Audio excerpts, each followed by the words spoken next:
కృతజ్ఞత స్తుతి ఆరాధన యొక్క ప్రాముఖ్యతను గురించి మనం ఈరోజు కొంత సమయం ధ్యానం చేద్దాం. చాలాసార్లు కృతజ్ఞత స్తుతి ఆరాధన విషయంలో మనకున్న అవగాహన ఆలోచనలు ఒక రకంగా ఉన్నప్పటికీ దేవుని ఆలోచనలు కొన్నిసార్లు ఆలోచిస్తే కాస్త భిన్నంగా కనపడుతున్నట్టుగా ఉంటాయి. సహజంగా మనం దేవుని సంతోషపెట్టాలంటే ఏం ప్రయత్నం చేస్తాం? పలు రకాలైన కార్యక్రమాలు, భక్తి జీవితాన్ని, లేకపోతే దేవునికి ఏదో ఇవ్వడం, ఏవేవో చేయడం, అర్పణలు. పాత నిబంధన మనం చూసామనుకోండి, వాళ్ళు దేవుని ఆరాధించడానికి వెళ్తే ఎలా వెళ్ళేవాళ్ళు అంటే ఏమిటి తీసుకెళ్ళేవాళ్ళు? బలి అర్పించడానికి నైవేద్యాన్ని తీసుకెళ్ళేవాళ్ళు, గొర్రెలను తీసుకెళ్ళేవాళ్ళు, మేకలను తీసుకెళ్ళేవాళ్ళు, లేకపోతే పావురాలను తీసుకెళ్ళేవాళ్ళు. ఇలాగా చాలా జరుగుతూ ఉండేవి యెరూషలేము దేవాలయంలో. ఇవన్నీ వాళ్ళు చేస్తూ వాళ్ళు ఏమనుకునే వాళ్ళంటే ఈ పూట మనం దేవుణ్ణి సంతోషపెట్టాం, వాళ్ళు కలిగింది చేసి, వాళ్ళకి శక్తి కొలది వాళ్ళు చేసి దేవుణ్ణి సంతోషపెట్టామని అనుకుంటారు. అవన్నీ దేవునికి సంతోషం కలిగించవు అని ఖచ్చితంగా చెప్పలేను. ఎందుకంటే అవన్నీ దేవుడే చేయమని కూడా చెప్పాడు. అయితే వాటిని బట్టి మాత్రమే ఆయన సంతోషించడు అని మాత్రం నేను చెప్తాను. మరి ఇవన్నీ ఎందుకండి అంటావా? అలాంటి ఒక ప్రశ్న నాకు కూడా కలిగింది. ఇవన్నీ దేని కొరకు ఆయన ప్రోత్సహించాడంటే పరిచర్య ధర్మం అనేది ఒకటి ఉంటుంది, అది జరగాలి. కాబట్టి ఏ వ్యవస్థ అయినా, ఏ సంస్థ అయినా, ఏ సంఘం అయినా నడవాలంటే దానికి ఏం కావాలి? సపోర్ట్ కావాలి. దానికి ఏం కావాలంటే సహకారం కావాలి. ఏదైనా సరే నడవాలంటే, ఆగిపోకుండా కొనసాగాలంటే దానికి ఏదో ఒక సహాయం కావాలి. సో అందుకొరకే దేవుడు ఏం చేశాడంటే ప్రజలు వారు ఫలించిన కొద్దీ ఇవన్నీ కూడా చేయడం వలన దేవాలయ ప్రాంగణంలో కార్యక్రమాలు ఏమవుతాయి? నిరంతరం జరుగుతూనే ఉంటాయి. ఉదాహరణకి మీరే ఉన్నారు, ఎవరు కానుక వేయకుండా వెళ్ళిపోతున్నారు అనుకోండి, కరెంటు బిల్లు ఎవరు కడతారు? ఏదన్నా పోతే మైక్ ఎవరు కొంటారు? మీరు కూర్చోడానికి కుర్చీలు ఎక్కడి నుంచి వస్తాయి? గాలి వస్తుందంటే ఫ్యాన్లు ఎక్కడి నుంచి వస్తాయి? లైట్లు ఎక్కడి నుంచి వస్తాయి? చూసారా? మనకి ఏ కొరత లేకుండా అలా గడిచిపోతూ ఉందంటే కారణం ఏంటి? ఇలాంటి కార్యక్రమాలు. సో నేనేం చెప్పదలుచుకుంటున్నాను అంటే ఇవన్నీ మన కొరకు, అలాగే పరిచర్య అనే ఒక ధర్మం ముందుకి కొనసాగడం కొరకు మాత్రమే. కానీ దేవుని సంతోషం దేంట్లో ఉందో అదే మనం తెలుసుకోవాలి. దేవుని సంతోషం దేంట్లో దాగి ఉంది? దేవుడు దేనిని బట్టి సంతోషపడతాడు, దేవుని బట్టి ఆయన మనం మెప్పించగలుగుతాము అన్నది రోజు మీకు ఇంకా స్పష్టంగా లేఖనానుసారంగా తెలియజేస్తాను. కొంతవరకు మీకు అవగాహన ఉంటుంది, తెలుసు. అయినా లేఖనాలను బట్టి మనం చూసుకుంటాం. 69వ కీర్తన 30వ వచనం 31వ వచనం చదువుకుందాం. 69వ కీర్తన పేజీ నెంబర్ 487. 69వ కీర్తన 30-31 వచనాల్లో కీర్తనలతోనూ నేను దేవుని నామమును స్తుతించెదను అంటున్నాడు. ఎవరు? భక్తుడు. కీర్తనలతో అంటే పాటలతో నేను దేవుని నామాన్ని స్తుతిస్తాను. నేను ఈరోజు రాగానే అందుకే ఒక 3 పాటలు స్తుతి పాటలే పాడమన్నా. ఆ పాటల్లో ఏముంటుందంటే దేవుని నామం, దేవుని శక్తి, దేవుని గొప్పతనం అవే వస్తాయి. అందులో మనం అడిగేవి, రిక్వెస్ట్లు ఇలాంటివి ఉండదు. అవి స్పెషల్. ఆయన ఆరాధించడానికి పాడే పాటలు కొన్ని ఉంటాయి, స్తుతించడానికి స్తుతి పాటలు అంటారు వాటిని. సరే, కీర్తనలతోనూ నేను దేవుని నామమును స్తుతించెదను. రెండోది కృతజ్ఞతాస్తుతులతో నేను ఆయనను ఘనపరచెదను. దేవుని నామాన్ని స్తుతించడం, కృతజ్ఞతాస్తుతులతో ఆయనని ఘనపరచడం, ఈ రెండు గుర్తుపెట్టుకోండి. ఒకటి, దేవుడు ఏమై ఉన్నాడో ఆయన నామాన్ని స్తుతించడం. రెండోది, ఆయన మనకు చేసిన మేలులను బట్టి కృతజ్ఞతతో స్తుతించడం. ఇప్పుడు ఒక వ్యక్తి, మీకు తెలిసిన వ్యక్తి మీకు ఎదురొచ్చాడు అనుకోండి, లేకపోతే ఒక వ్యక్తిని మీరు కలిశారనుకోండి, హలో బాగున్నారా అంటారా, లేకపోతే షేక్ హ్యాండ్ ఇచ్చి థ్యాంక్స్ అండి అంటారా? హలో బాగున్నారా అంటారు. మరి థ్యాంక్స్ ఎప్పుడు అంటారు? ఆయన మనకి ఏదైనా చేస్తుంటే దాన్ని బట్టి హలో థ్యాంక్స్ అండి అంటారు. ఏమండి థ్యాంక్స్ అండి. కాబట్టి ఆయన ఏమై ఉన్నాడో దాన్ని పలకరించడం హలో అయితే, ఆయన మనకి ఏం చేసాడో దాన్ని బట్టి పలకరించడం అనేది థ్యాంక్స్, కృతజ్ఞత చెప్పడం. కాబట్టి ఇక్కడ భక్తుడు ఏం చేస్తున్నాడంటే, కీర్తనలతో నేను ఆయన నామాన్ని స్తుతిస్తాను, కృతజ్ఞతాస్తుతులతో నేను ఆయనకు ఘనపరుస్తాను. ఇవి రెండు చేయడం ఎంత ముఖ్యమైందో కింద వచ్చిన మనం చూస్తే చదువుద్ది. ఎద్దు కంటేను కొమ్ములను డెక్కలను గల కోడె కంటేను అది యెహోవాకు ప్రీతికరము. అంటే జనాలు ఏమనుకున్నారు? ఆయనకి ఏది ప్రీతికరం అనుకున్నారు? కోడెలను బలివ్వడం ప్రీతికరం అనుకున్నారు, గొర్రెలను బలివ్వడం ప్రీతికరం అనుకున్నారు, ఆయనకి నైవేద్యం పెట్టడం ప్రీతికరం అనుకున్నారు, ఆయనకి అవి చేయడం ఇవి చేయడం ప్రీతికరం అనుకున్నారు. కానీ ఆయనకి ఏది ప్రీతికరం? భక్తుడు తెలుసుకున్నాడు. దేవుడికి ఏది ఇష్టమో తెలుసుకోవడమే భక్తి. దేవుడికి ఏది ఇష్టమో తెలుసుకోవడమే భక్తి. తెలుసుకోవడం కోసమే ప్రేమించాలి. ఆయన ప్రేమించిన వాళ్ళకి తెలుస్తాయి అవతల వాళ్ళ రహస్యాలు, అవతల వాళ్ళకి ఏమి ఇష్టమో. ప్రేమించిన వాళ్ళకి ఏం తెలుసు? నా పిల్లల్ని నేను ప్రేమించాను అనుకోండి, వాళ్ళకి ఏది ఇష్టమో నాకు తెలుసు. నాకు తెలియలేదంటే, మా పిల్లలకి ఏమి ఇష్టమో నాకు తెలియదండి అని నేను అన్నాను అనుకోండి, మీకు అర్థమైపోద్ది ఈయన వాళ్ళ పిల్లల్ని ఏమి ప్రేమించడం.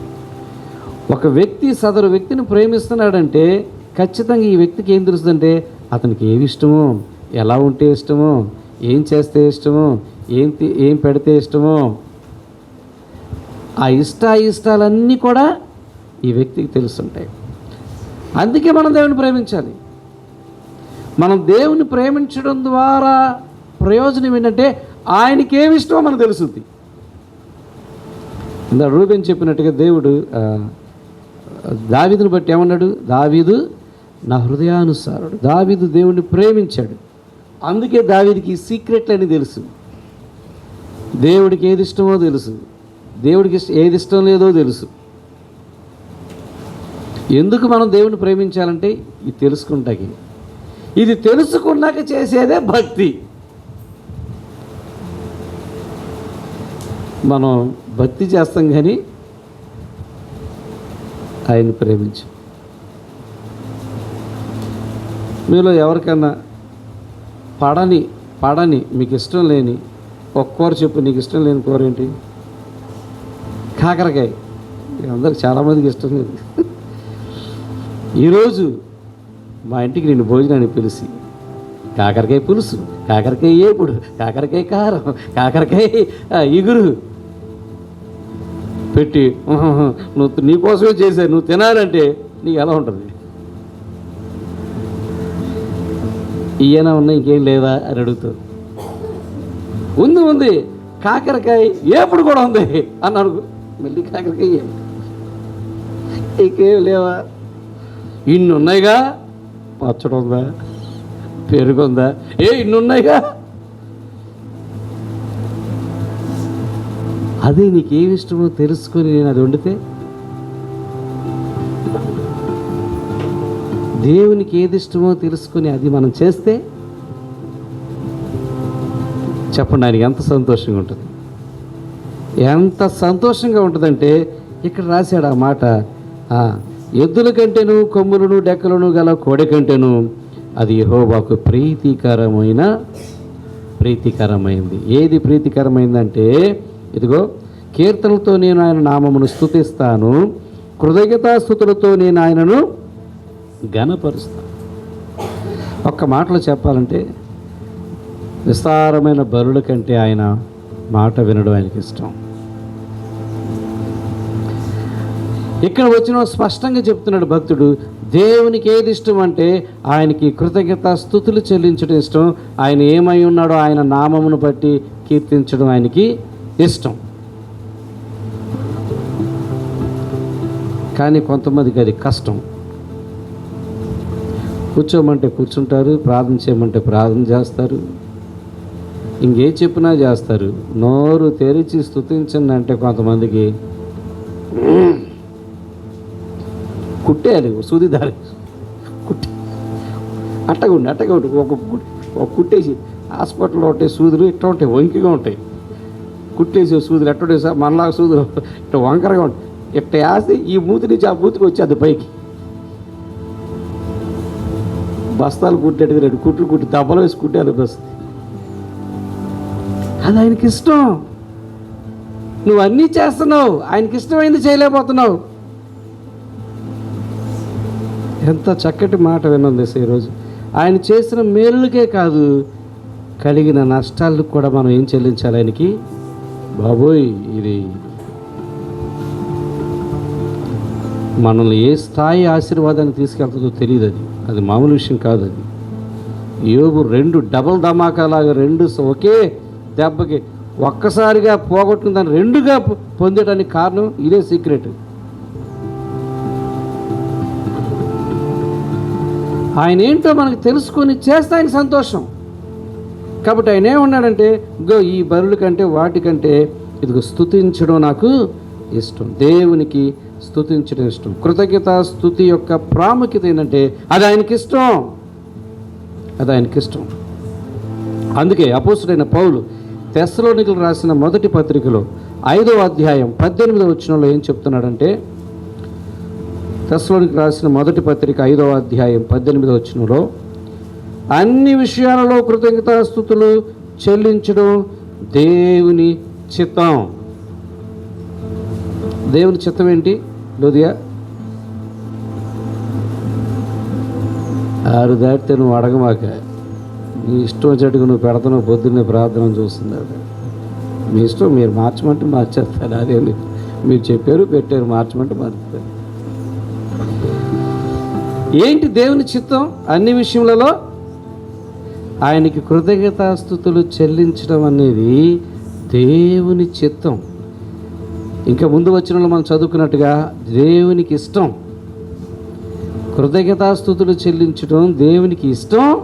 అది దేవుని చిత్తం. మనం చెల్లించకపోతే ఆయన చూస్తాడు.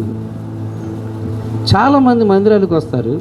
అంటే మీరేం చేస్తారు నేను ఎప్పుడు చూడను అలాగా. ఎందుకంటే నేను నా లైవ్లో నేను కూడా మీతో పాటు ఆరాధించాలి కాబట్టి నేను అలా వెళ్ళిపోతాను. అందరిని గమనిస్తే మరి నాకు ఏమన్నా కనపడేవాళ్ళు ఏమో నాకు తెలియదు. నేను కూడా ధ్యానంలో ఉంటాం కాబట్టి నాకు గమనించను. కొంతమంది ఏంటంటే నువ్వు ఎంతన్నా కలుపు, అరువు, గీ పెట్టు, అని చేతులు ఎత్తండి, అరవండి, సోదరులు చెప్పండి, లేదా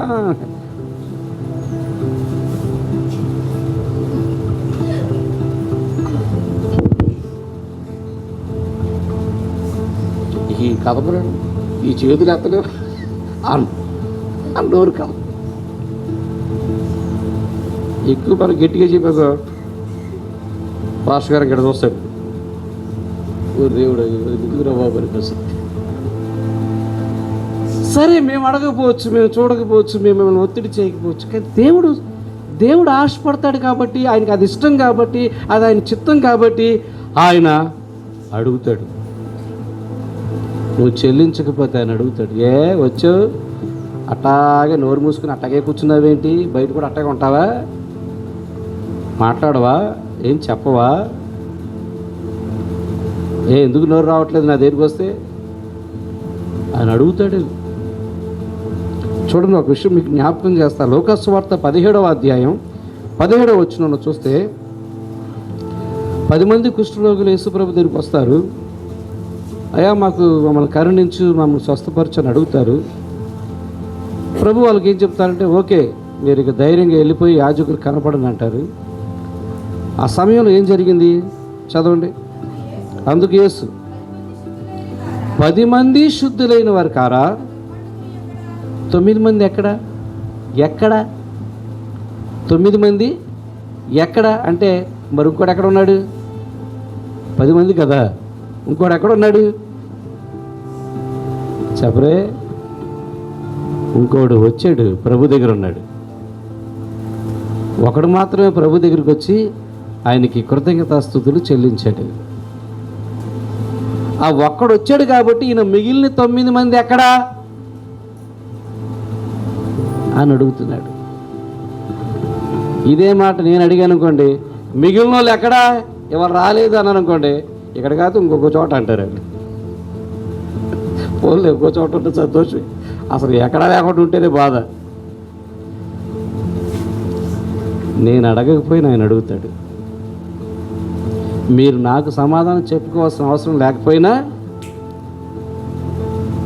ఆయనకి చెప్పాలి.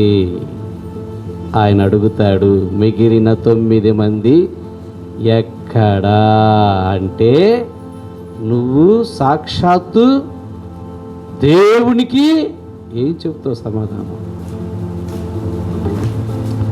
సర్వశక్తిమంతుడైన దేవుడికి నువ్వేం చెప్తావు? ఎక్కడ నువ్వు ఎందుకు రాలేదు అంటే ఏం చెప్తావు? కూరగాయల కోసం వెళ్ళారండి అని చెప్తావా? చుట్టాలు వచ్చారని చెప్తావా? ఫంక్షన్కి వెళ్ళావని చెప్తావా? ఏం చెప్తావు? ఏం చెప్తే ఆయన సంతోషం ఉంటుంది? నీకోసమేనయ్యా బీరకాయలు కోసుకొస్తాక పొలం వెళ్ళాను అందుకే ఆలస్యమైందని చెప్తావా? ఏం చెప్తావు? సరే, అది నాకు మీ ఇష్టం. కానీ నేనేం చెప్తున్నానంటే ఆయన అడుగుతాడు.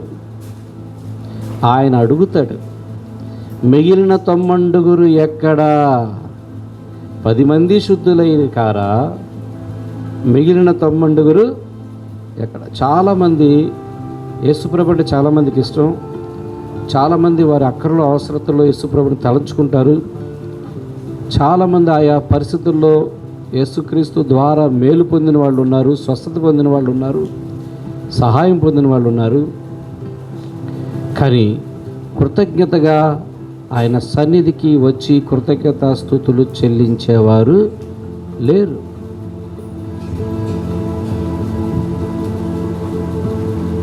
రేపు యేసుప్రభు రెండో రాకడలో వచ్చిన తర్వాత అడగడా, ఎక్కడున్నావు? ఖచ్చితంగా ఆయన అడుగుతాడు. ఇది ధర్మం. నీకు సహాయం చేసిన వాడికి నువ్వు కృతజ్ఞత చెల్లించడం ధర్మం. మన సాంప్రదాయ పద్ధతుల్లో మనకి ఎలా అలవాటు అయిపోయిందంటే దేవునికి కృతజ్ఞత చెల్లించడం, చేసిన మేలుకి కృతజ్ఞత చెల్లించడం అనేది ఏదో ఇవ్వడం ద్వారా సరిపెట్టాం. ఇదిగో దేవుడు నాకు ఈ మేలు చేశాడండి, ఇదిగో మీరు అందరూ ఇది పంచుకొని తినండి, ఇదిగో పలహారం తెచ్చాను, దేవుడు నాకు కార్యం చేశాడండి, ఇదిగోండి కానుకేసాను, దేవుడు నాకు మేలు చేశాడండి, అందుకే ఈరోజు నేను ఇది తీసుకొచ్చి ఇక్కడ ఏదో. వాటి వలన ఆయన సంతోషించేది మనం ఏం చదువుకున్నాం? దేనివల్ల ఆయన సంతోషిస్తాడు? ఎద్దుల కంటేను, కొమ్ములను, డెక్కలను గల కోడల కంటేను అది యెహోవాకు ప్రీతికరమైన ఏది? కీర్తనలతో ఆయన నామమును స్తుతించడం, కృతజ్ఞతాస్తుతుల్లో యెహోవాను ఘనపరచడం ఆయనకి ఇష్టం. వీటి వలన కాదు ఆయనకి ఇష్టం. కాబట్టి ఇలాంటివన్నీ చేసి మనం ఏదో చేసామనుకుంటే అది ఆయన మనకు అర్థం కాలేదు. మనకు ఏదో నచ్చింది, మనకు తోచింది మనం చేసాం. ఆయనకి ఏది ఇష్టమో అది మనం చేయలేకపోయాం.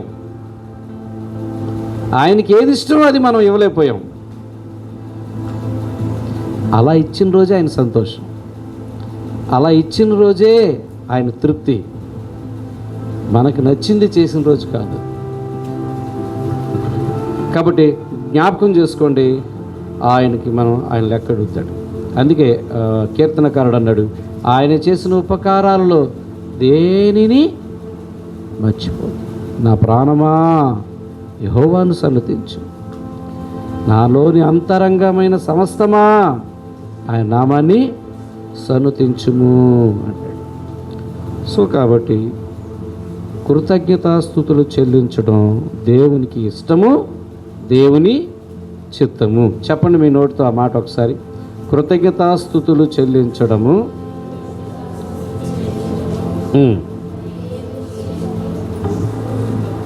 దేవునికి ఇష్టము, దేవుని చిత్తము. అని చెప్పండి. కృతజ్ఞత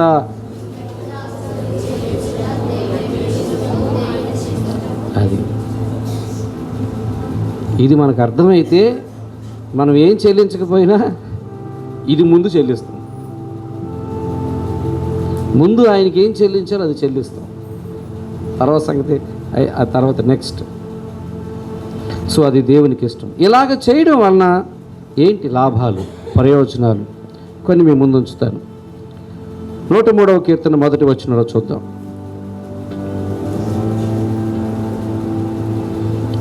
103వ కీర్తన 3వ వచనం చూడండి. ఇందులో మనం చదువుకుందాం. నా ప్రాణమా యెహోవాను సన్నుతించుము, ఆయన చేసిన ఉపకారంలో దేన్ని మర్చిపోవద్దంటూ 3వ వచనంలో, ఆయన నీ దోషములన్నిటినీ క్షమించును, నీ సంకటములన్నిటినీ అంటే రోగములన్నిటినీ కుదుర్చు.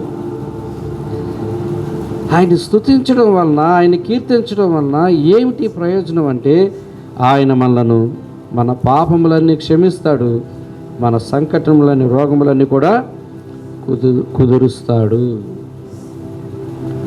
ఇవి రెండు. ఇక చెప్పాలంటే చాలా ఉంటాయి. క్షమించబడిన తర్వాత పొందే ఆశీర్వాదాలు చాలా డిఫరెంట్గా ఉంటాయి, చాలా వ్యత్యాసంగా పలు రకాలుగా ఉంటాయి. రోగం కుదర్చడం అంటే కేవలం శరీరంలోనే కాదు, మానసికంగా, శారీరకంగా, ఇంకా అన్ని రకాలుగా.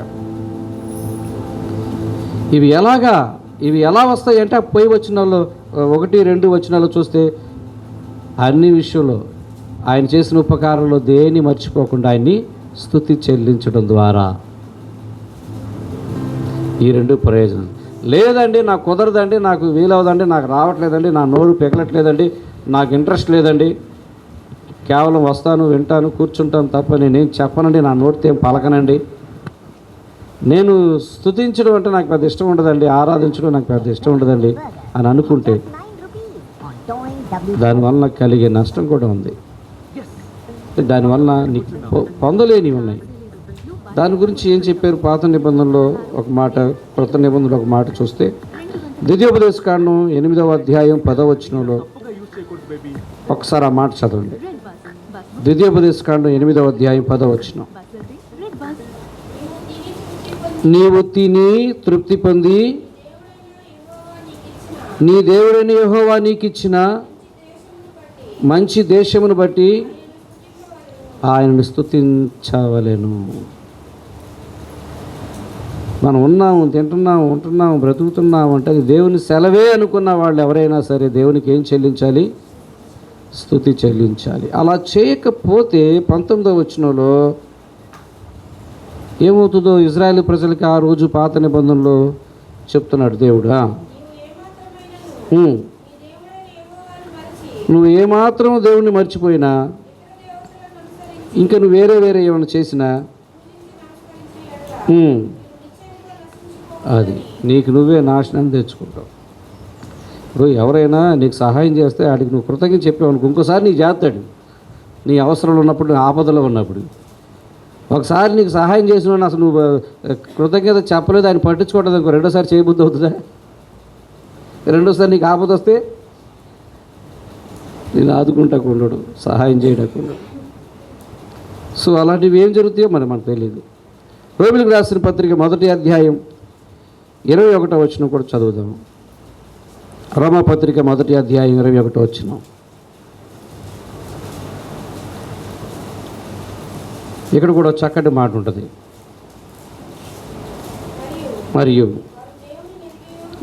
వారు దేవుని ఎరిగియు, నేను చెప్తున్న విషయాలు ఎవరికంటే దేవుని నమ్ముకున్న పిల్లల గురించే నేను మాట్లాడుతున్నా. మనమే ఈ బాధ్యత కలిగి ఉన్నవాళ్ళం. మరియు వారు దేవుని ఎరిగియు ఆయనను దేవునిగా మహిమపరచలేదు. నువ్వు దేవుని నమ్ముకున్నావు కానీ దేవుని ఏం చేయలేదు, నువ్వు మహిమపరచలేదు. నువ్వు ప్రార్థనే కాబట్టి దేవుణ్ణి మహిమపరచలేదు. మనం దేవుని మహిమపరచడానికే సంఘంగా కూడుకుంటున్నాం. నువ్వు దేవుని నమ్ముకొని కూడా, నువ్వు దేవుని మనిషి అయి ఉండి కూడా నువ్వు దేవుని మహిమపరచలేదు, కృతజ్ఞతాస్తుతులు చెల్లించలేదు, కానీ వ్యర్థులైపోయారు. మీరు అనవసరమైన వాదనలు పెట్టుకుని వ్యర్థులైపోయారు. అనవసరమైన కారణాలు, అనవసరమైన విషయాలు, అనవసరమైన ఏదో చెప్తారు, కానీ నువ్వేం చేయలేదు. ఆయన్ని స్తుతించలేదు, ఆయన్ని ఘనపరచలేదు, ఆయన్ని మహిమపరచలేదు. నీ భక్తి వ్యర్థం, నీ విశ్వాసం వ్యర్థం. ఇంకా చెప్పాలంటే నువ్వు ఆయన నమ్ముకోవడం కూడా వ్యర్థం. కాబట్టి కృతజ్ఞత, స్తుతి, ఆరాధన ఎందుకు మనం చేయాలి అని అంటే, ఒకటి, అది దేవుని ఇష్టం, దేవుని చిత్తం. రెండవది, ఆయన మనల్ని ఈ పని చేయకపోతే ఆయన అడుగుతాడు. ఏది? మిగిలిన 90 ఏరి ఒక్కడైనా వచ్చి కృతజ్ఞత చెప్పాడు? ఆయన అడిగేవాడుగా ఉన్నాడు. మనం కానీ ఇలాగ కృతజ్ఞతా స్తుతులు చెప్పే అలవాటు, స్తుతించే అలవాటు మనకుంటే ఆయన మనకి ఏ రకమైన ప్రయోజనం అది మనకు చేస్తుంది అంటే, ఆయన మన దోషములను క్షమిస్తాడు, మన సంకటములను కుదిర్చేవాడుగా ఉన్నాడు. ఇంకా చెప్పాలంటే మీరు చదవక్కర్లేదు, రాసుకోండి కావాలంటే. ఫిలిప్పీయులకు రాసిన పత్రిక 4వ అధ్యాయం 6-7 వచనాల్లో చూస్తే ఆయన మనకు ఒక రకమైన సమాధానాన్ని ఇస్తాడు. ఆ యొక్క సమాధానం మన హృదయంలో యొక్క ఆలోచనలు కూడా కాపలా కాస్తుందంట. సహజంగా మనం శరీరాన్ని అంతా కంట్రోల్ చేసుకోగలుగుతాం, కానీ దేన్ని కంట్రోల్ చేసుకోలేము? ఆలోచనలు కంట్రోల్ చేసుకోలేము. హృదయాన్ని శుద్ధి చేసుకోవడం కష్టం, ఆలోచనలను కంట్రోల్ చేసుకోవడం కష్టం.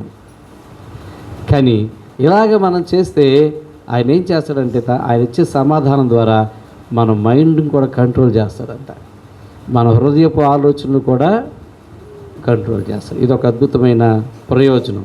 ఒకటి, మన దోషాలు క్షమించబడతాయి, మన రోగాలు కుదర్చబడతాయి, మన ఆలోచనలు కంట్రోల్ చేయబడతాయి.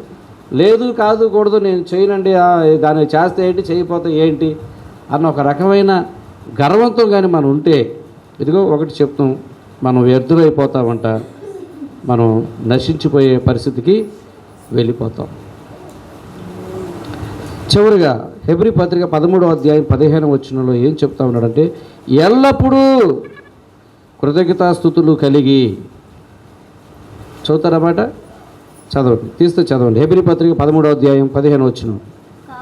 కాబట్టి మనం దేవునికి ఎల్లప్పుడూ స్తుతియాగము చేయొచ్చు, అనగా ఆయన నామమును ఒప్పుకుంటూ జిహ్వా ఫలములను అర్పించాలి. జిహ్వా ఫలములు అంటే ఏంటి? మీకు చాలాసార్లు చెప్పారు. నోరు తెరిచి ఇచ్చేదే, తీసుకునేదేమో నోట్లోకి వెళ్తుంది, ఇచ్చేది నోట్లోంచి రావాలి. జిహ్వా ఫలములు, దేవుని స్తుతించడం, ఈ నోరు తెరిచి స్తుతించడం ఫలాలు. ఈ స్థుతులు ఫలాలుగా ఆయన దగ్గరికి వెళతాయి. జిహ్వా ఫలాలు మనం ఆయనకి అర్పించాలి. ఎప్పుడంటే ఎల్లప్పుడూ. ఎల్లప్పుడూ అన్న మాటకు అర్థం ఏంటంటే, అన్ని వేళలా, అన్ని పరిస్థితుల్లో, అన్ని స్థితులలో, ఏ స్థితిలోనైనా మనం దేవునికి జిహ్వా ఫలములు అర్పించాలి. నీకు కష్టం కలిగినా ఆరాధనకి రావాలి, బాధ కలిగినా ఆరాధనకి రావాలి, సంతోషం కలిగినా ఆరాధనకి రావాలి. నీ పరిస్థితి ఎలాగున్నా, ఏ స్థితిలో ఉన్నా ఎక్కడికి రావాలి? ఆరాధనకి రావాలి, ఆయన ఆరాధించాలి.